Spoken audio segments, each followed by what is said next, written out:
आज का जो टॉपिक है वो है टंग डायग्नोस का। लीवर से जब डिसहार्मनी होती है तब किस तरह के सिम्टम्स दिखते हैं और जीभ पे कैसे पता चलता है। जैसे कि हमने अपनी पहली वाली क्लास में जब हमने मैपिंग सीखी थी तो हमें ये पता है कि ये जो साइड वाले जो जोन होते हैं ये लीवर के होते हैं, साइड वाले जोन। तो यहाँ पे लीवर जो रहेगा हमारा जीभ के साइड एरिया में। अब इसमें कोई प्रॉब्लम देखी जाती है, चाहे वो कोटिंग हो, मॉइस्चराइज़र हो, या रोल्ड अप हो रही हो, या दाने हो, तो ये सारी चीज़ें हमारे लीवर के रिप्रेजेंट को बताती है, लीवर इफेक्ट है ये बताती है। तो पहले वाले में आप देखिए क्या हुआ है इस जीभ पे, हालांकि ये स्लाइटली यहाँ देखोगे तो ये लंग्स के एरिया में भी, सॉरी हार्ट के एरिया में भी प्रॉब्लम दे रहा है, और यहाँ पे देखोगे तो ये एक पूरा राउंड बन के आ रही है। देखिए यहाँ से ये हमारा लीवर का प्रॉब्लम है। अब मैंने कहा था कि जब रेड कलर के डॉट बनने लगे तो ये फायर है, और ये फायर कहाँ है, लीवर के अंदर फायर है। लीवर का एक प्रोटोकॉल है लीवर यांग राइजिंग। अगर आप पेशेंट देखते हैं और लीवर का प्रॉब्लम मिलता है तो बहुत सारे पेशेंट ऐसे होते हैं, जैसे 100 में से मान के चलिए 60% जो पेशेंट रहेंगे वो आपके लीवर यांग राइजिंग के रहेंगे। ठीक है, सारे जो मेजरली सिम्टम्स रहेंगे यांग के सिम्टम्स बहुत सारी खट्टी डकारें आना, पूरा शरीर में गर्मी फील होना, या थोड़ी सी भी जो लोग विदाउट एसी नहीं बैठ पाते, गर्मी थोड़ी भी बर्दाश्त नहीं कर पाते, तो ये लीवर यांग राइजिंग के पेशेंट होते हैं। उसके लिए एक अलग टॉपिक रहेगा, मैं उस पर भी वीडियो बनाऊंगी। पर यहाँ पे जो है कि हम लोग रेड डॉट से ये समझ रहे हैं कि लीवर का यांग बढ़ा हुआ है। दूसरा कि इसकी जो जीभ का कलर है वो देखिए ऊपरी हिस्से में कोई ज़्यादा खास रेड नहीं है। तो जब लीवर की प्रॉब्लम होती है और यहाँ पे कोटिंग, यहाँ पे जो काले रेड कलर के जो दाने हैं वो हमें ये बता रहे हैं कि लीवर ब्लड डेफिशिएंसी भी हो सकती है। यहाँ पे 2 प्रोटोकॉल चलते हैं, क्योंकि साइड में देखोगे तो पता चलेगा कि हल्के रेड निशान है और जीभ का कलर कोई खास रेड नहीं है, तो ब्लड डेफिशिएंसी भी हो सकती है। तो पहले लेवल पे पहले हम लोग ऐसी जीभ पे ट्राई करते हैं लीवर यांग राइजिंग का प्रोटोकॉल। ठीक है, क्यों ऐसा, इसके साथ एक और चीज़ थी जो हम लोग सिम्टम्स के साथ चलते हैं कि क्रॉनिक हेडेक था।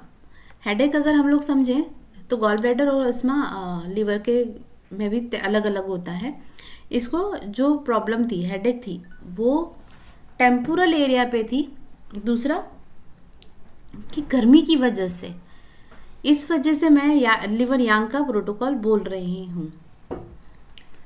ठीक है, माइग्रेन का कह सकते हो, पर मैं इसको सिर्फ जस्ट एक ऐसा कह सकती हूँ कि फायर की वजह से सर दर्द होना, या जो लोग गर्मी में थोड़ी देर बैठते हैं उनका सर दुखने लगता है गर्मी की वजह से, तो ये हमारे लीवर यांग राइजिंग के पैटर्न के पेशेंट होते हैं। दूसरा कि मेंस्ट्रुअल साइकिल में भी प्रॉब्लम थी, है ना। तो मैंने ये पहले भी कह रखा है कि जब मेंस्ट्रुअल साइकिल से बात की जाती है तो लीवर को देखा जाता है। ये की सिम्टम्स था, इस वजह से मेरा जो प्रोटोकॉल था वो लीवर की तरफ इसलिए गया। ठीक है, एक जीभ भी बोल रही थी, दूसरा पेशेंट भी बोल रहा था, और पेशेंट जो मेजरली सिम्टम्स थे वो लीवर यांग के थे। ठीक है, आगे बढ़ते हैं नेक्स्ट वाली टंग पे। अब इसमें देखने से क्या समझ आ रहा है, यहाँ पे 2 चीज़ें हैं, पर इसमें दूसरी चीज़ थोड़ी सी इतनी ज़्यादा तरीके से हाईलाइट नहीं हो रही है। यहाँ पे सिंपल सी बात है कि हम लोग लीवर का ये चीज़ समझते हैं, और कोटिंग का जो एरिया देखोगे तो इस कोटिंग की वजह से ये दूसरा वाला एरिया बन रहा है, या यहाँ पे ये जो शेप देखिए। ठीक है, दूसरा यहाँ का एरिया देखिए, यहाँ पे एक हल्की सी क्रैक बन रही है, या जीभ मिड पार्ट से कटना शुरू हो रही है। तो पहले लेवल पे देखो तो लीवर का पॉइंट है, लीवर का ट्रीटमेंट जाएगा। ठीक है, लीवर में डैमनेस होती है उसकी वजह से भी हो सकता है, लीवर ब्लड डेफिशिएंसी है उसकी वजह से भी हो सकता है। तो पहले लेवल पे लीवर ब्लड डेफिशिएंसी का प्रोटोकॉल दिया गया, दूसरे पे हार्ट डेफिशिएंसी का। क्योंकि क्या होता है, कई बार हार्ट की जब फायर बढ़ जाती है, एक हार्ट तो वैसे ही फायर का एलिमेंट है, और जब ये अपनी ऊर्जा से बिगड़ता है तो ये फायर बढ़ाना शुरू कर देता है। ऐसा नहीं है ज़रूरी कि कभी डेफिशिएंसी होगा तो ये भी ऊर्जा को कम कर देगा। तो इसने क्या किया, हार्ट की वजह से फायर बढ़ी, दूसरा ब्लड डेफिशिएंसी, लीवर की ब्लड डेफिशिएंसी भी इसी वजह से होती है। ठीक है, जब बहुत ज़्यादा गर्मी होती है तो स्पेस लेना शुरू करती है, फ्लूइड में कमी आना शुरू हो जाती है। तो लीवर ब्लड डेफिशिएंसी, लीवर के अंदर जब ब्लड की सप्लाई प्रॉपर नहीं होती है तो धीरे धीरे क्या होता है, दूसरे ऑर्गन्स पे इफेक्ट करने लगता है। तो पहले लेवल पे तो ये समझो कि ये लीवर ब्लड डेफिशिएंसी का प्रोटोकॉल इस पे जाएगा। दूसरा कि हार्ट का, क्योंकि अगर लीवर बीमार है तो कहीं ना कहीं उसके बेटे में भी प्रॉब्लम आई, और वो प्रॉब्लम मुझे कहाँ से दिखी, ये जीभ के स्टिप्स से। यहाँ पे देखो कि एक हल्का सा डब्ल्यू शेप बन रहा है। तो मैंने अपनी पहली वाली क्लास में ये कहा था कि जब ये क्रैक पूरा नीचे तक आ जाए या जीभ को दो डब्ल्यू के शेप में बांट रहा हो, जीभ दो डब्ल्यू के शेप में बट रही हो, तो ये हार्ट का भी प्रॉब्लम है। अब क्या हुआ, लीवर का जो हीट है वो हार्ट की हीट को भी डैमेज करेगा 101%, क्योंकि लीवर की मदर हार्ट की मदर होती है लीवर। ठीक है, इसीलिए ये दो प्रोटोकॉल पैरेलल चलाए गए। सिम्टम्स की बात करें, पैनिक अटैक, ये हार्ट की वजह से होता है। ठीक है, अगर इनको walking at the night, palpitation, sweating and nightmares, जब फायर बहुत ज़्यादा गर्मी होती है फायर, तो उनको सपने कैसे आएंगे, सपनों में एकदम कोई डरावना सपना देखेंगे और उठेंगे तो बिल्कुल पसीना पसीना हो जाएंगे। पिछली वीडियो में भी मैंने यही कहा था कि बॉडी सडेटिव होनी चाहिए, नेचर वाइज आपको रात में पसीना इतना नहीं आना चाहिए। जब ये ऑपोजिट चलता है तो हम लोग ये समझते हैं येन यांग में यांग बिगड़ा हुआ है। इसीलिए जिन लोगों को रात में प्रॉब्लम है, रात में पसीना आता है, तो ये यांग वाले पेशेंट होते हैं। इनका शरीर में यांग बहुत ज़्यादा, और यांग का मतलब होता है कि गर्मी। ठीक है, इसीलिए ये हार्ट के ब्लड की डेफिशिएंसी क्यों हुई है, हीट की वजह से। इस पेशेंट का जो पल्पिटेशन है, क्योंकि हार्ट क्या करता है, पल्पिटेशन जनरेट करता है। ठीक है, पल्पिटेशन ये हमारे धड़कनों से संबंधित बात होती है। ठीक है, अब इनको एक और चीज़ थी जो की सिम्टम्स थी, ट्रबलिंग इन द हेड। ठीक है, इस वजह से मुझे पता चला कि ये लीवर का प्रॉब्लम है। ठीक है, मेंस्ट्रुअल साइकिल में जब भी कोई प्रॉब्लम देखी जाती है, यहाँ पे इमोशनली स्ट्रेस है, ये ठीक है, पर जिन लोगों को फायर बहुत ज़्यादा बड़ी होती है रात के समय पे, रेस्टलेसनेस होना, स्वेट होना, और मेनली फीमेल की बॉडी में अगर किसी का फायर बढ़ा हुआ है, हार्ट का हीट बढ़ा हुआ है, लीवर का हीट बढ़ा हुआ है, तो ऐसे पेशेंट को पीरियड्स के टाइम में बहुत ज़्यादा गर्मी लगती है। बाकी दिनों में वो नॉर्मल फिर भी दिख जाएंगे, पर ऐसे भी नॉर्मल नहीं कि अगर आप उनको एसी या नॉर्मल जगह पे रखा जाए तो वो प्रिफर यही करेंगे कि मुझे एसी में रखा जाए, या गर्मी के टाइम पे निकलना पसंद नहीं करेंगे, या थोड़ा सा भी कुछ खा लिया तो एकदम से सर से पसीना आने लगे, तो ये बॉडी रिप्रेजेंट करती है कि हीट है। और लीवर क्यों, क्योंकि लीवर के जोन में प्रॉब्लम है। लीवर का जो टंग भी हमें पता चला उसकी वजह से। दूसरा जो सिम्टम्स है, हम लोग मेंस्ट्रुअल सिम्टम्स से भी यही समझते हैं कि ये लीवर का प्रॉब्लम है। नेक्स्ट टंग पे हम लोग आते हैं, जो है कि हमारा यहाँ पे बड़ी क्लियर टंग है, अगर पिछली वीडियोस जिन लोगों ने देख रखी है। कोटिंग की बात की जाए, पहला तो चीज़ है कि लीवर का एरिया देखिए आप, लीवर का एरिया अगर मैं देखूँ तो जीभ का हिस्सा बढ़ा हुआ है, ये देखिए, है ना। दूसरा हिस्सा मैं देखूँ कि ये कोटिंग भी है इसको, और ये रूट पे कोटिंग है, तो हम इस कोटिंग को मानते हैं कि किडनी का प्रॉब्लम है। तीसरे लेवल पे अगर देखो तो तीन प्रॉब्लम्स कैसे ये जीभ को अंदर की तरफ लेके जा रही है, तो ये क्यों होता है, हार्ट की वजह से। जब फायर बहुत ज़्यादा बढ़ जाएगी तब भी कुछ लोगों को इस तरीके से दिखती है। अभी हम लोग स्टमक के क्रैक पे काम क्यों नहीं कर रहे हैं। पहले लेवल पे अगर मैं लीवर के सिम्टम्स को लेके आई हूँ तो मैं लीवर पे ही बात करूँगी। जब चेंज होंगे, सिम्टम्स चेंज होंगे, टंग भी डेफिनेटली चेंज होगी अगर आपका प्रोटोकॉल सही है। तो इसके पीछे वाली जो टंग है वो आ जाएगी स्टमक और स्प्लीन में, आपको दिख जाएगी। ठीक है, तो पहले लेवल पे जो बीमारी है वो इसी वजह से लीवर के साथ दिखाई गई है। ठीक है, आप जैसे जैसे ट्रीटमेंट फॉलो करेंगे, अगर ये स्प्लीन और स्टमक पे जाके रुकेगी तो आप वहाँ से उसको ट्रीटमेंट देख के, टंग देख के ट्रीटमेंट दे सकते हो। पहले लेवल पे जो ट्रीटमेंट है वो हमारा मेजरली बोला जाए तो लीवर यांग राइजिंग ही है, इसमें भी बढ़ गई है ना। हल्के हल्के से रेड डॉट हैं पर इतने भी नहीं, और सामने से पास से स्किन देखोगे तो ये भी रेड है। जब यांग राइज होता है तो शेप का बढ़ना नॉर्मल है, चाहे वो टंग हो या चाहे वो हमारी बॉडी हो, ठीक है। जब यांग बढ़ेगा तो शरीर का पार्ट बढ़ना शुरू हो जाएगा। मैंने पिछली वीडियो में इसके बारे में बात की थी कि हमारा शरीर या इंटरनल ऑर्गन की बात करें सिकुड़ने और फैलने के, सिकुड़ रहा है तो ठंड बढ़ रही है पेशेंट का बॉडी में कोल्डनेस से, या यिन बढ़ रहा है। और जब यांग बढ़ता है तो शरीर के ऑर्गन या एक्सटर्नल ऑर्गन या हमारा शरीर बढ़ने शुरू हो जाता है, फैलना शुरू हो जाता है। और दूसरा ऑर्गन्स का भी बात करूँ तो वो अपनी साइज से बड़े होने लगते हैं। इसके पहले मैं बता चुकी हूँ क्यों। तो यांग राइजिंग का बहुत क्रॉनिक कंडीशन है और इसने क्या किया, हीट को भी डैमेज किया है। अब हीट को डैमेज करने की वजह से हीट में भी फायर बहुत ज़्यादा जनरेट हो रही है, इसलिए इस इंसान की जीभ बीच से अंदर चली गई है, ठीक है।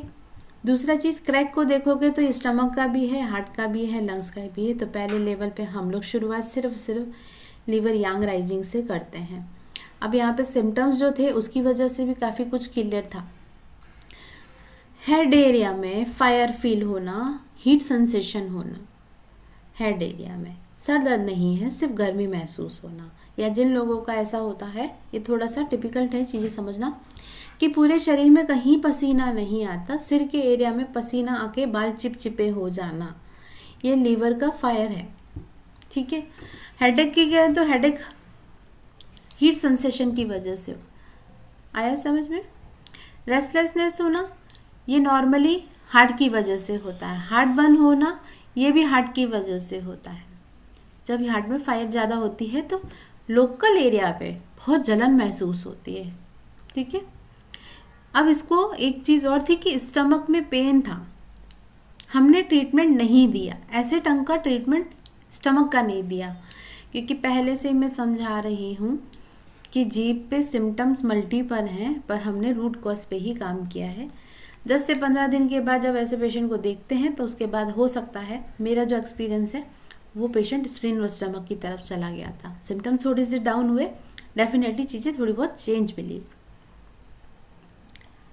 नेक्स्ट पे बढ़ते हैं। ये जीभ देखिए,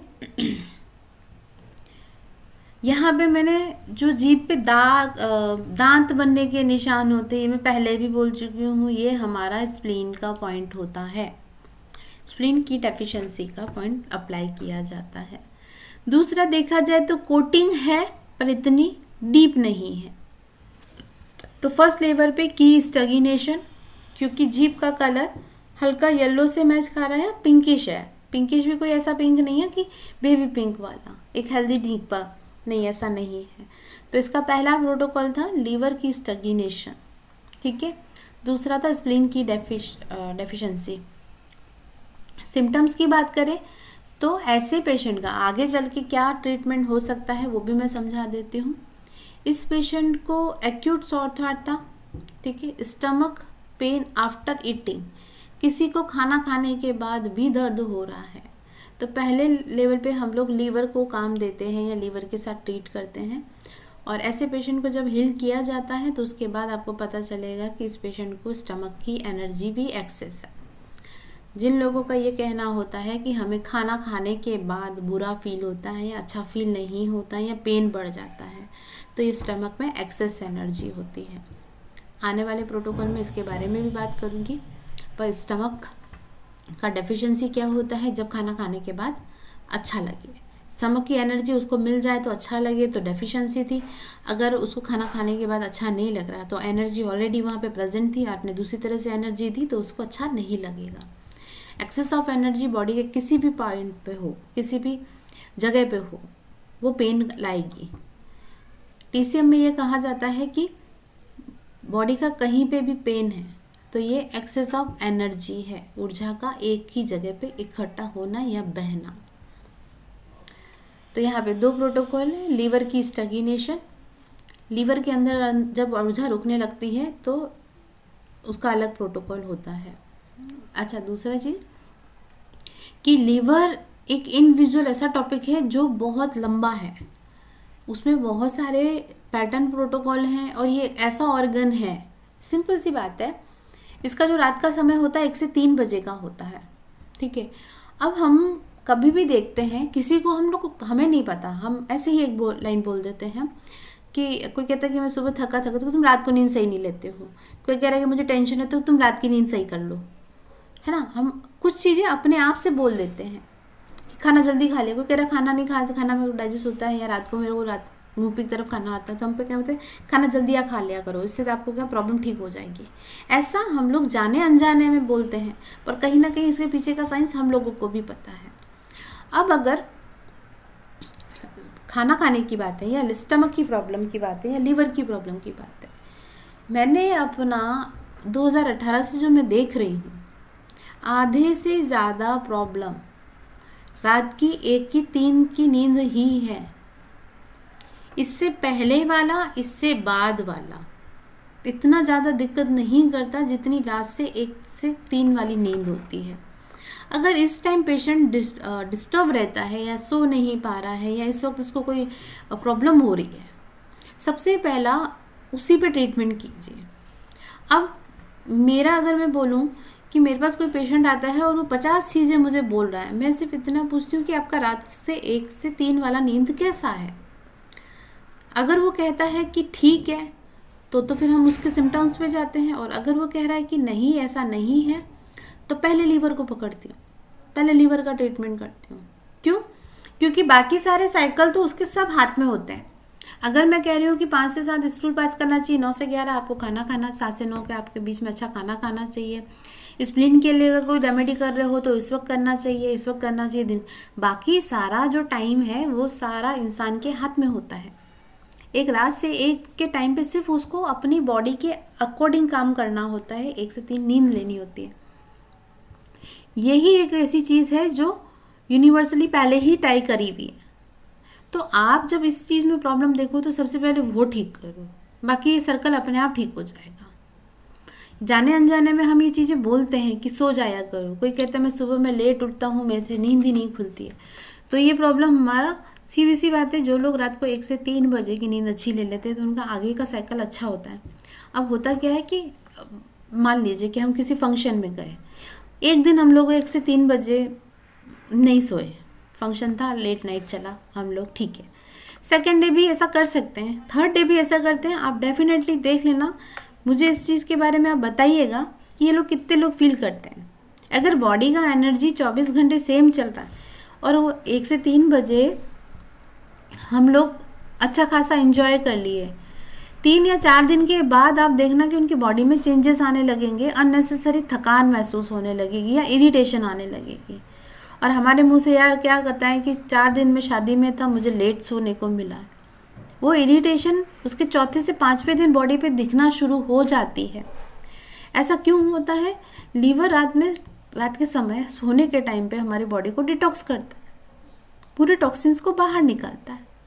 अब हो सकता है कि ये इंडिकेशन बहुत सारे पेशेंट को इंडिविजुअल दिखे, बॉडी या स्किन पे दिखे, या फायर जनरेट करके बताए, या उसको सपने ऐसे आने लगे। होता है ना कि जैसे कोई लोग ऐसा ट्रेन का सफ़र करके आ रहे हैं, भले वो ट्रेन में सो रहे हैं पर उनके जो ट्रेन घूमती रहती है, तो रात से 1 वाला नींद जो होता है वो इस वजह से डिस्टर्ब होता है। तो फिर बाद में उनका ये कहना होता है कि मेरे तो दिमाग में बस ट्रेन ही ट्रेन घूम रही है, जबकि हमारी बॉडी इस चीज़ को समझने के लिए रेडी है, पर वो माइंड नहीं समझ पाता। उस वक्त सिर्फ और सिर्फ ये होता है कि 1 से 3 वाली नींद। कुछ लोग का कहना होता है कि हम लोग ट्रेन से सफ़र करके आए, बस से सफ़र करके आते तो हमें एक पूरा दिन लग जाता है वापस से खड़े होने के लिए। तो क्यों? और सिर्फ इस रीज़न से कि रात से 1 से 3 वाली नींद जो बहुत अच्छी होनी चाहिए, यहाँ पे अगर पहले किसी की अच्छी है और डिस्टर्ब हुई है तो इसका मतलब है कि लीवर का प्रॉब्लम है, और आगे चल के उनके अंदर ऐसा ही रहेगा, इरिटेशन होना या गुस्सा होना या पसीना आना। अब जो लोग नाइट शिफ्ट करते हैं, आप जाके देखना, उनके नाइट शिफ्ट के बाद ऐसी चीज़ें नहीं होती हैं, वो बड़े जेन्युइन पर्सन में नहीं आते हैं। हर छोटी छोटी बात को लेके गुस्सा करना, इरिटेशन होना, क्योंकि हमारा जो बॉडी है वो रात के समय सेडेटिव हो जाता है या शांत होने लगता है। फिर अगर आपका माइंड भी एक बार उसको बोलेगा तो वो आपके कहने के, आपके माइंड के हिसाब से वो काम कर लेगा। पर तीसरे चौथे दिन वो आपको बोलेगा कि भैया मेरे अंदर बहुत सारे टॉक्सिन्स भर गए हैं, मुझे रिलैक्स होने दो, मुझे सोने दो। आया समझ में? तो लीवर एक बड़ा ऑर्गन होता है, जब इसके अंदर ऊर्जा की कमी देखी जाती है, वैसे तो इसके अंदर ऊर्जा की कमी होती नहीं है, जैसे बाकी सारे प्रोटोकॉल का पैटर्न में है, लीवर की डेफिशिएंसी नहीं होती, क्योंकि लीवर में हर समय ऊर्जा रहती है। आप रात को सो जाइए तो वो ऊर्जा अपने आप अपने हिसाब से काम करेगी, उसमें कभी कमी नहीं देखने को मिलेगी। पर ये क्या करती है, जो अपने अंदर खून की कमी करेगी तो दूसरी ऑर्गन्स को भी कमी दिखाएगी। अगर खुद के अंदर ब्लड डेफिशिएंसी करेगी तो दूसरे ऑर्गन्स पे भी अटैक कर सकती है। लीवर सिर्फ एक ऐसा ऑर्गन है जो खुद को भी बीमार कर रहा है तो बाद में दूसरे ऑर्गन्स को भी बीमार करेगा।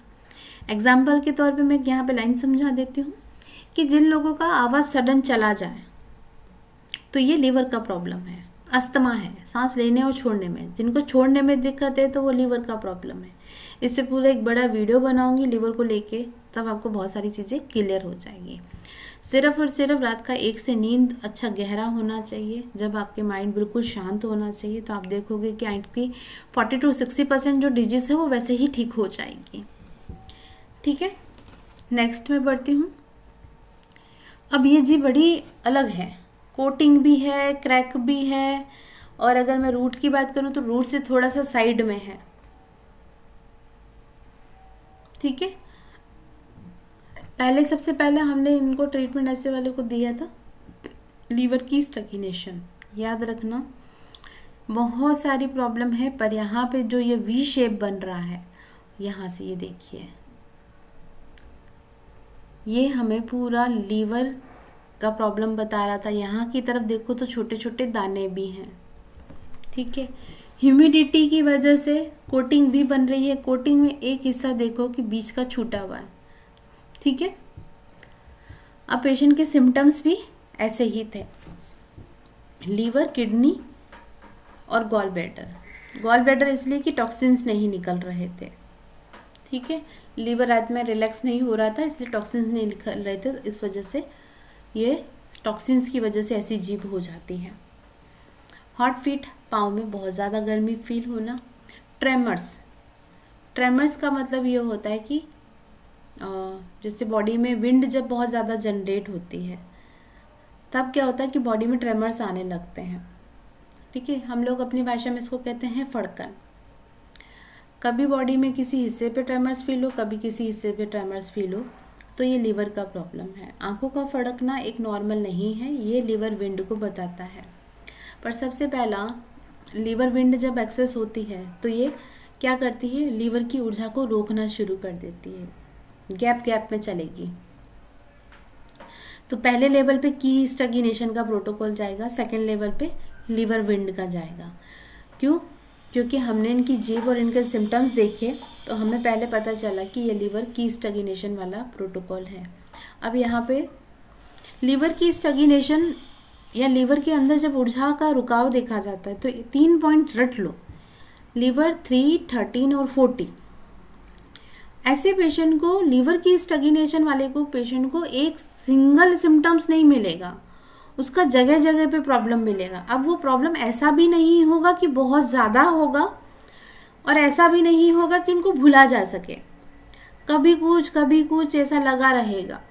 कभी सर दर्द हो रहा है, कभी थ्रोट में प्रॉब्लम हो रही है, कभी लार्ज इंटेस्टाइन से स्मेली फार्ट हो रहे हैं। इसमें बहुत सारे सिम्टम्स हैं, आगे चल के मैं लीवर पे बनाऊंगी तब आपको समझ आ जाएगी। पर ऐसे सिम्टम्स जो मल्टीपल हो तो आपको एक लेवल पे पता चल जाता है कि लीवर की स्टैग्नेशन है, लीवर के अंदर ऊर्जा का रुकाव हो रहा है। तो ये पॉइंट्स रट लो, लीवर 3, 13, 14, लीवर 3, 13, 14। जैसे ही इन पॉइंट्स को सिलेक्ट किया जाएगा, जो मल्टीपल सिम्टम्स हैं, जो देखने को लग रहा है कि अरे ये तो बहुत सारा प्रॉब्लम लेके आए हैं, सिर्फ आप लीवर 3, 13 और 14 को सिलेक्ट कर दो। धीरे धीरे क्या होगा कि जो लीवर में ऊर्जा रुकी हुई होगी वो ऑटोमेटिकली चैनलाइज होने लगेगी या मूव करने लगेगी। तो काफ़ी चीज़ें तो यहीं से ही ठीक हो जाती हैं। लीवर की स्टैग्नेशन या मल्टीपल सिम्टम्स आपको लीवर से रिलेटेड मिल रहे हैं तो कुछ मत सोचिए, लीवर 3, 13, 14 को सिलेक्ट कीजिए। सिलेक्ट का मतलब यहाँ पे ऊर्जा रुकी हुई थी प्रॉब्लम सिर्फ ये लीवर को दे रहा था, बाकी सारे ऑर्गन्स पे प्रॉब्लम दूसरी तरह की था। अब स्टैग्नेशन के टाइम पे हम लोग सीडेट क्यों? देखो एक चीज़ समझो कि मैं ये कहती हूँ कि जब लीवर टोन और सीडेट का बहुत सारे लोगों को टेंशन रहता है, आगे चल पे उस पर बड़ा अच्छे से तरीके से वीडियो बनाऊंगी, अभी शॉर्ट में समझ लेते हैं। लीवर की स्टैग्नेशन या स्टैग्नेशन होना एक रुकाव होना। जब दर्द हो तो एक्सेस ऑफ एनर्जी, ठीक है, डेफिशिएंसी हो तो ऊर्जा की कमी होना, तो वहाँ पे सारे जो पॉइंट्स हम लोग सेलेक्ट करते हैं वो टोन किए जाते हैं।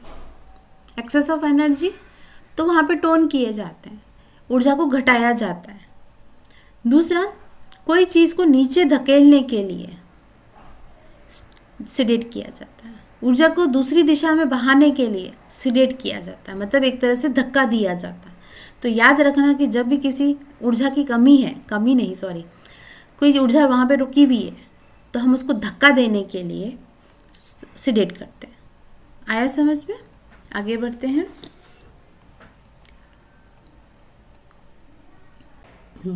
नेक्स्ट पे। अब इस जीव को देख के एक बार तो आप दिखेंगे कि ये हमारा एक क्रैक है। मैंने एक वीडियो में ये कहा था कि ये स्पाइन का भी प्रॉब्लम हो सकता है। स्पाइन का जब प्रॉब्लम होता है तो छोटा सा होता है, ये आप समझ लीजिए कि थोड़ा सा अपर बैक में प्रॉब्लम है, ठीक है। अगर हम लोग जोनल वाइज समझे तो ये देखिए कि ये लीवर का एरिया है और ये रेड है, हल्का हल्का इसमें मॉइस्ट भी है। तीसरा कि इनके सिम्टम्स, पेशेंट का जो प्रॉब्लम था वो किडनी की तरफ भी हमें इंडिकेट कर रहा था, ठीक है। और इस वाले जो क्रैक है इससे मुझे ये समझ आ रही थी कि इस पेशेंट को बैक में पेन था, अपर बैक में। दूसरा, ये प्लस एज की होने की वजह से ऐसा बता रहा था, ठीक है। की सिम्टम्स में टेनाइटिस, आंखों कानों में झन या घंटे की आवाज़ आना, ये प्लस एज के लोगों में होता है। कमर का जो एरिया है वो देखने पे भी मुझे पता चला कि इसको कमर में भी दिक्कत है। रेस्टलेसनेस होना या नर्वसनेस होना, ये पिछले 3 से 5 साल का प्रॉब्लम था। बड़े लोगों में जब बड़ी उम्र के आते हैं तो उनको कई बार ऐसा होता है कि नर्वस भी होते हैं। हाथ में मेजरली हाथ का ट्रेमर्स होना या हाथ में कपकपी फील होना, और वो भी कोल्डनेस वाली, हाथों से हल्का हल्का पसीना आना, ये इंडिकेट करता है कि किडनी की वजह से। अब अगर आप लोगों को ऐसा लग रहा है कि यहाँ पे किडनी तो रिस्पॉन्सिबल नहीं है, क्योंकि हम लोग ये अभी शुरू से लेके ये पढ़ रहे हैं कि किडनी डेफिशिएंसी होती है, किडनी में कोई प्रॉब्लम होगी तो कोटिंग में बताएगी, पर एरिया वाइज देखो यहाँ पे कि ये एरिया थोड़ा सा फुला हुआ, कोटिंग नहीं है, ठीक है। और मेजरली अगर मैं बात करूँ तो ये सिर्फ एक मुझे इसकी वजह से थोड़ा बहुत किडनी का प्रॉब्लम लगा। जब पेशेंट की बात सुनी तो उनको टिनाइटिस का भी प्रॉब्लम था, नर्वसनेस थी।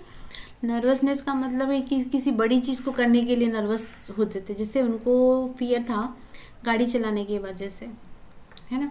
ये फियर लाइक ऐसा नहीं था, पर जब बड़ी उम्र हो जाती है तो पेशेंट को कई बार ऐसा लगता है कि मैं अब गाड़ी चलाने जैसा नहीं हूँ।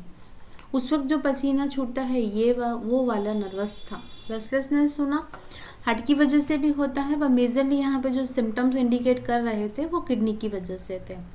और जीभ का कलर और साइड ऑफ द बॉडी, मतलब टंग की साइड बॉडी में हमें ये बोल रहा है कि लीवर का प्रॉब्लम है। सिम्टम्स सुनने के बाद भी पता चला था। बढ़ते हैं नेक्स्ट पे। ये टंग बड़ी समझ वाली है, ठीक है। एक तो पूरी जीभ में हल्के हल्के दाने दिख रहे हैं। हीट इन स्टमक में पूरा मतलब फायर थी, गर्मी थी। सिम्टम्स के अकॉर्डिंग बोल रही हूँ। नेक्स्ट, जीभ पे जो लाल लाल धब्बे थे या जो लाल लाल डॉट थे, इससे ये पता चल रहा था कि इस पेशेंट को टॉक्सिन्स भी बहुत इकट्ठे हो रहे थे। लीवर फायर के सिम्टम्स है ना, बार बार उठना, रेस्टलेसनेस होना, नर्वस होना। दूसरा, स्टमक क्रैम्प्स। स्टमक कहाँ, लोअर में भी प्रॉब्लम हो रही थी, अपर में भी प्रॉब्लम हो रही थी, इसलिए इन पेशेंट को लीवर फायर की स्टैग्नेशन का ट्रीटमेंट दिया गया, ठीक है। फिर रहते हैं स्टमक की बात करते हैं तो स्टमक का भी ट्रीटमेंट किया गया। इस पेशेंट पे इतना खास रिजल्ट नहीं था, ऐसा क्यों? क्योंकि बॉडी में टॉक्सिन्स रिलीज करने के लिए इनकी जो रात की 1 की नींद वाली वो ठीक ही नहीं हो रही थी। इस वजह से कोई ज़्यादा खास अच्छे रिजल्ट नहीं थे। साफ बता दूं कि ट्रीटमेंट प्रोटोकॉल का या हमारे जो डायग्नोस का असर कब दिखता है? सामने वाला अगर हमारे कहने से हम अपना लाइफस्टाइल थोड़ा बहुत चेंज करता है। बॉडी में टॉक्सिन्स होने के मतलब ये होते हैं कि मे बी इंटरनल हो, मे बी एक्सटर्नल हो। अगर आप किसी तरीके से कोई चीज़ ऐसी कंज्यूम कर रहे हो जो बॉडी में इकट्ठी हो रही है या टॉक्सिन में कन्वर्ट हो रही है, तो सबसे पहला उस चीज़ को आपको छोड़ना होता है। दूसरा चीज़, अगर आपका डाइट अच्छा नहीं है तो डाइट को चेंज करना होता है। मैंने अपनी किसी वीडियो में कभी भी किसी भी एक फूड को लेके नहीं बोला है। फूड और डाइट का सबसे बड़ा रोल होता है हमारे बॉडी में। जो भी इंडियन जो चीज़ें होती हैं, इंडियन जो पहले हमारे पूर्वज जो खाते थे, हमारे यहाँ पे एक हम सिंधी हैं, तो सिंधी में कॉन्सेप्ट था कि रात की बासी रोटी खाना बहुत हेल्दी होता था। हमें अभी भी वो चीज़ें चलती हैं, ठीक है। हमें सबसे जो डाइट का बहुत हैवी मील लिया जाता था वो मॉर्निंग में लिया जाता था। बहुत मिसकंसेप्ट है खान पान को लेके, ये मत खाओ, तली वाली चीज़ें मत खाओ, ये मत करो। जो इंडियन पकोड़े होते हैं आप घर में बना के खाइए, अच्छे तेल में तलिए, कुछ दिक्कत नहीं करेंगे। बेसन के जब पकोड़े बना जाते हैं, बेसन की हमारे यहाँ पे कोई डिश बनाई जाती है तो उसमें अजवाइन पहले डाली जाती है ताकि आपको स्टमक से रिलेटेड गैस एसिडिटी का प्रॉब्लम ना हो। अब अगर कोई चीज़ प्रॉब्लम में है, पहली चीज़ कि अगर आपका लाइफस्टाइल ऐसा है, जीभ ऐसी बोल रही है, टॉक्सिन इकट्ठे हो रहे हैं, तो सबसे पहले आपको चीज़ें चेंज करनी होगी। इस पेशेंट पे रिजल्ट ना मिलने का मेन रीज़न यही था कि पेशेंट को कोई नहीं फ़र्क पड़ रहा था कि हम उसको कुछ कह रहे थे। टॉक्सिन्स निकालने के लिए जो रेगुलर चीज़ें होती हैं, जैसे दूध में घी डाल के रात को पीना, उसकी वजह से भी टॉक्सिन्स रिलीज़ होते हैं, या अंदर जो छोटे मोटे घाव होते हैं वो क्योर होते हैं, या जैसे टॉक्सिन्स को रिलीज़ करने के लिए एक और होता है नमक और पानी, नींबू और पानी मैं रेकमेंड नहीं करती, पर शहद और पानी ये रेकमेंड करती हूँ। ये बॉडी को बहुत अच्छे से, थोड़ा सा हल्का गर्म पानी होना, ये बॉडी को डिटॉक्स करती है। जैसे जैसे आप यूरिन पास करोगे तो वैसे वैसे क्या होगा, अगर पानी आप ज़्यादा कंज्यूम कर रहे हो, ये मिसकंसेप्ट है कि पानी पर्टिकुलर पर जब आपको अपनी बॉडी को डिटॉक्स करना है तो पानी एक ऐसा सोर्स है जहाँ से बहुत सारी चीज़ें साफ़ की जाती हैं। यूनिवर्स में पहले ही तय था कि पानी से ही चीज़ें साफ़ की जाएगी। ऐसा तो नहीं है ना कि हम लोग वॉशरूम होके आते तो पानी से ही हाथ धोते, ठीक है। पहले के टाइम में जब छोटे थे या जहाँ पे ऐसे सोर्सेज नहीं होते थे, जहाँ पे साबुन नहीं होते थे, तो वहाँ पे मिट्टी से हाथ धोया जाता, तो कहीं ना कहीं ये सारी चीज़ें हमारे शरीर को इम्पैक्ट करती हैं। पर आज के टाइम पे ना तो हम खान पान वैसा कर रहे हैं, हमारे सिंधी में जितना खाना पहले बनता था हम उसका आधा खाते हैं। बहुत सारी चीज़ें हम लोगों की भी छूट गई हैं। तो जो चीज़ हमारे पहले जो चल आ रही थी वो चीज़ें हमारे लिए बेनिफिशियल थी, हमने पता नहीं क्यों छोड़ दी। मैं खाने को लेके हमेशा एक चीज़ बोलती हूँ, सब खाइए, आपकी इच्छा कर रही है सब खाइए। कितना खाना है वो आपके ऊपर डिपेंड करता है, पर एक ही तरह का खाना मत खाइए। डेली बेसिस पे एक ही चीज़ें खाना जिसमें कुछ है ही नहीं, या शरीर को सारी मिक्स बैलेंस डाइट की ज़रूरत होती है, वहाँ पे आप एक ही तरह की चीज़ खा रहे हैं। टॉक्सिन्स रिलीज करने हैं तो जो नेचुरोपैथी में जो फास्टिंग बोली जाती है वो बॉडी को डिटॉक्स करती है ना। तो वो सारा डिटॉक्स करने के लिए भी एक पूरा प्रोसेस है, इसका भी कारण था, व्रत के पीछे भी कारण था, ठीक है। तो ये सारी चीज़ें अगर हम लोग किसी को रेकमेंड करते हैं, किसी को बोलते हैं कि ये फॉलो कीजिए, अगर वो नहीं करता है तो नो डाउट फिर आप समझ लीजिए कि आपका डायग्नोज गलत नहीं था, पेशेंट खुद साथ में सपोर्ट नहीं कर रहा, ठीक है। तो इसलिए मैंने इस पर ज़्यादा कुछ सक्सेस हासिल नहीं की थी जो मैं यहाँ पे डिस्कस करूँ। जीप थी ऐसी थी और मुझे जहाँ तक समझ थी थोड़ा बहुत रिजल्ट था, पर वैसा रिजल्ट नहीं था, ठीक है। अब आते हैं नेक्स्ट वाली। ये एक पेशेंट पैरालिसिस का था, फेशियल पैरालिसिस, ज़्यादा कोई नहीं था। अगर बॉडी जीभ की बॉडी को देख के समझोगे तो आपको पता चल जाएगी। इस जीभ के साइड खड़े होके देखो तो इसका शरीर का जो राइट हिस्सा है वो हैवी है। आप देखिए इस जीभ का राइट साइड थोड़ा सा हैवी है, ठीक है। और फेशियल पैरालिसिस भी इसके राइट साइड में ही था। आई का प्रॉब्लम भी इसका राइट साइड में था। नोज़िया, बार बार उल्टी जैसा फील होना या घबराहट महसूस होना, ये लीवर का बहुत की सिम्टम्स है। अगर आपको कोई कहता है कि मुझे नोज़िया होती है या नोज़िया की फीलिंग होती है, घबराहट होती है या उल्टी जैसा फील होता है, तो आप समझ जाइए कि ये पेशेंट पहले लेवल पे लीवर का ही है। ठीक है। Bitter taste in the mouth, ठीक है, मॉर्निंग में। ठीक है। अब जिन लोगों का ये कहना है कि मुझे सुबह में खट्टी डकारें आती हैं, तो आप सीधा सीधा समझ जाइए ये पेशेंट लीवर का है। खट्टा होना लीवर का इंडिकेशन है। हरी उल्टी होना लीवर का है। हल्का येलो ग्रीनिश कलर हो तो भी ये लीवर का प्रॉब्लम है। और जीभ में सिर्फ सुबह के समय कड़वापन महसूस होना, ये लीवर का प्रॉब्लम है। वैसे ये चीज़ें जब हम जीभ की टेस्ट की बात करते हैं तो हार्ट का प्रॉब्लम होता है, पर वो कह रहा है कि नहीं मुझे सुबह के समय ही ऐसा होता है, मतलब प्रॉपर तरीके से टॉक्सिन्स रिलीज नहीं हो रहे, वो टंग पे जाके उसको बताते हैं। ठीक है। प्रेग्नेंट फीमेल्स को बहुत बार ऐसा होता है कि उनको सुबह में खट्टी डकारें आना या खट्टी उल्टी होना, ये पूरी रात में जो गैस बनती है या जो जूस बनता है उसकी वजह से रिप्रेजेंट करता है लीवर का प्रॉब्लम है। चलिए नेक्स्ट, इंसोमेनिया। रात में सबसे ज़्यादा जो प्रॉब्लम थी 1 से 3 वाली ही थी, लीवर का प्रॉब्लम। ठीक है। और जो मुंह में बिटर टेस्ट था, फायर वाली की वजह से, डैमनेस की वजह से था, वो हम लोगों ने, इसका एक डैमनेस का प्रोटोकॉल है, डीप डैम हीट का। बॉडी में फायर जब जनरेट होने लगती है तो इस तरह के सिम्टम्स दिखते हैं जीभ पे, कड़वापन आना। दूसरा, अगर मैं पहला चीज़ें बोलूँ तो पेशेंट को जो जोनल वाइज समझो तो बॉडी का जो पार्ट है वो भी अगर देखने पे ये पता चल रहा था कि राइट साइड का बॉडी हैवी है या इसको प्रॉब्लम राइट साइड में ज़्यादा है। लीवर का जोन भी राइट साइड में होता है, तो इस वजह से, वैसे टंग का तो बायलेटरल होता है, पर जो मेजरली जो हम समझे वो लीवर का प्रॉब्लम राइट साइड से दिखता है। ठीक है।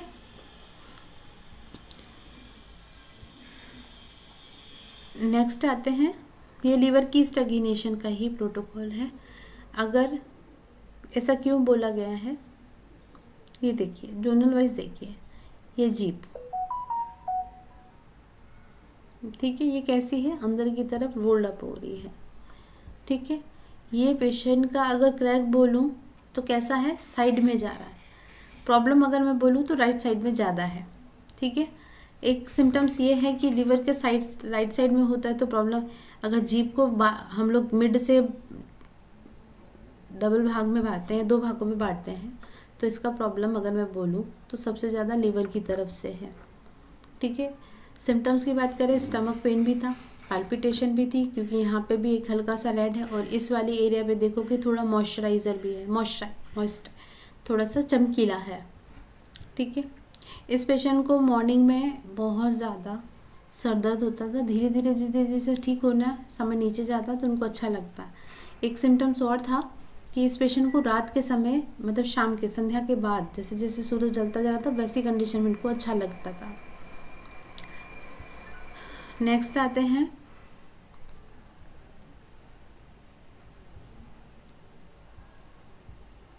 इस जीभ पे आपको क्या महसूस हो रहा है, कलर।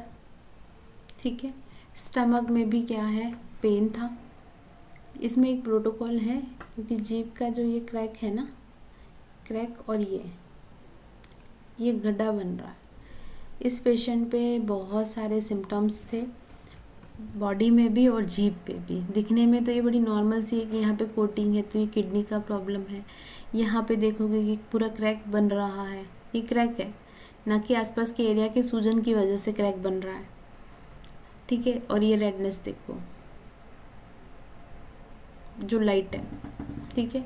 अब स्टमक, इसकी शुरुआत से पहला प्रोटोकॉल जो दिया गया था वो लीवर की स्टैग्नेशन था। अगर मेरे से पूछोगे क्या मैंने पूरा प्रोटोकॉल अप्लाई किया था, नहीं। लीवर 3, 13 एंड 14, 7 दिन तक ये प्रोटोकॉल देने के बाद चीज़ें थोड़ी थोड़ी अलग अलग होने लगी। मतलब मेरे कहने का मतलब ये है कि एक ऐसा पेशेंट जो बहुत सारे सिम्टम्स लेके आ रहा है, ये है, वो है, वैसा है, इधर है, उधर प्रॉब्लम है, पेन मूवमेंट वाला है, कभी उधर घूमता है, कभी मुझे रात को नींद नहीं आती, कभी कभी ऐसा होता है। आप देखोगे कि ना लीवर बोल रहा है ना किडनी बोल रहा है, बहुत सारी चीज़ें बोले जा रहा है। तो सबसे पहला यहाँ पे एक चीज़ पे फोकस करिए कि एक चीज़ कौन सी ठीक करनी है, वो है लीवर। लीवर की स्टैग्नेशन, लीवर 3, 13, 14 को सिडेट किया गया। बाकी सारे जो प्रोटोकॉल हमारे यहाँ पे चलते हैं, जैसे कि प्रोटोकॉल का मतलब है कि पेशेंट जब आके बैठता है तो उस वक्त हमको उनकी बॉडी पे जहाँ पेन होता है तो टेंस मशीन का चलाई जाती है। ऐसा 7 दिन तक देने के बाद 4 से 6 दिन में से रिजल्ट आने लगे थे, थोड़ी चीज़ें अलग अलग होने लगी, तब फिर उसके हिसाब से डायग्नोस किया गया था। तो पहले लेवल पे हमने स्टैग्नेशन का प्रोटोकॉल और 3 ही पॉइंट दिए गए थे, लीवर 3, 13 एंड 14।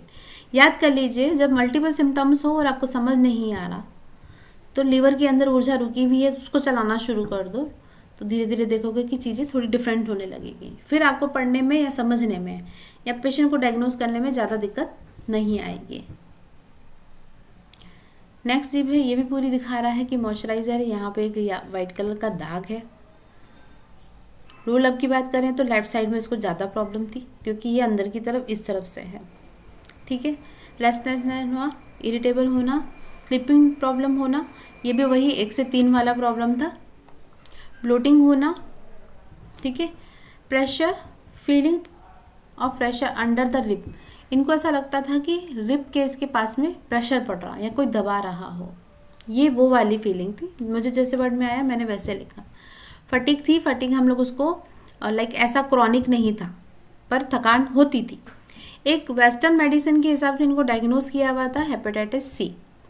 हेपेटाइटिस सी होने के या हेपेटाइटिस बी होने का मेनली रीज़न अगर मैं बॉडी के अकॉर्डिंग या टीसीएम के अकॉर्डिंग समझाऊँ तो बॉडी में जब बहुत ज़्यादा पित्त बनने लगता है, बहुत ज़्यादा, ऐसे पेशेंट लंबे समय तक भूखे रहते हैं, या कोई पास में अभी कोई बड़ी बीमारी हुई हो, या जैसे डेंगू हुआ हो, या वैसे जॉइंटिस के लिए हेपेटाइटिस बी के लिए जॉइंटिस का बिगड़ना होता है, सी के लिए डेंगू बिगड़ना हो सकता है। क्या होता है कि लीवर पे डायरेक्ट अटैक आता है।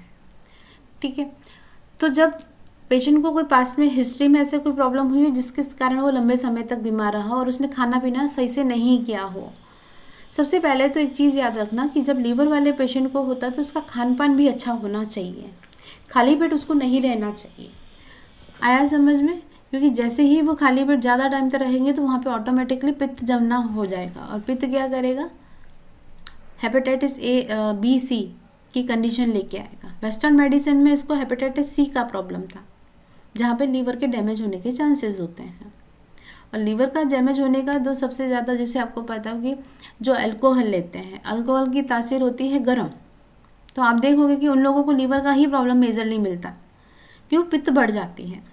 ऐसा, हालांकि मैं इस चीज़ को नहीं डिफाइन करना चाहती, फिर भी मैं समझा देती हूँ कि कभी भी आपने देखा होगा कि जो लोग अल्कोहल लेते हैं वो साथ में कुछ ना कुछ खाते हैं। इसका कारण ही यही है, क्योंकि हमारे शरीर में पित्त ऑलरेडी होती है, उसके बाद एक्सटर्नल तरीके से पित्त भी बन रही है तो खराब है।